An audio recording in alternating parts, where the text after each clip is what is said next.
Hei og velkommen tilbake.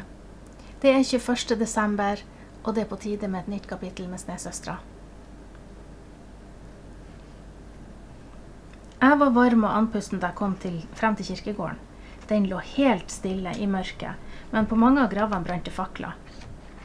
Jeg fant Juni sin og ble stående der en liten stund. Den så mørk og ensom ut. Jeg skulle ønske jeg hadde tatt med et lys, men det var ikke tid til det nå. Det var ikke derfor jeg var her heller.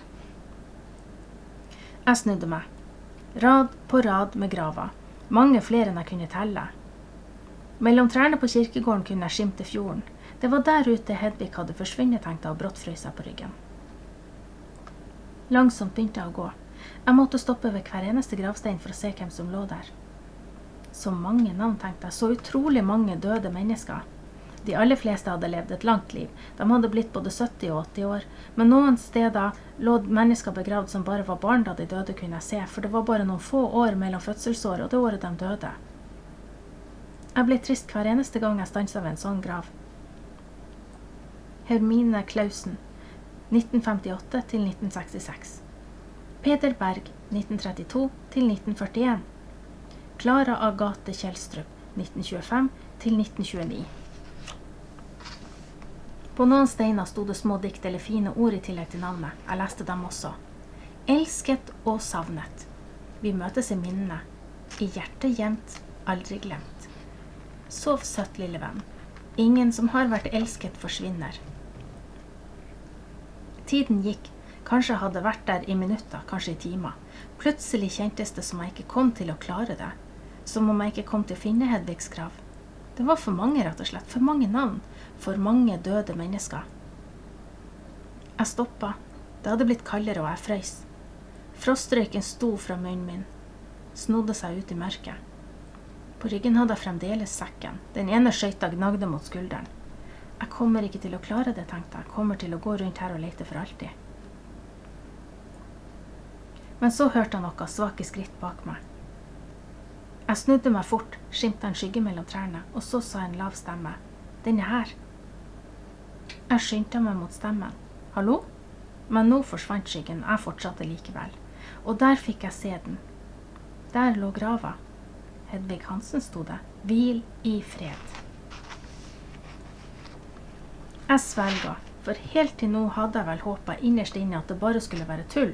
At Hedvig faktisk skulle være et ekte og levende menneske og ikke ligge her på kirkegården død og begrava. Men her var hun altså.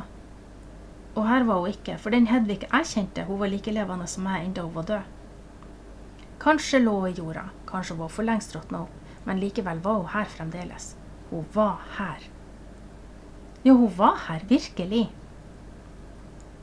En skygge rev seg løs fra trærne og kom gående mot meg. Langsomt ble hun tydeligere. Den røde kåpa, det krøllete håret, alle fregnene og de 2 øynene hennes som lyste så sterkt.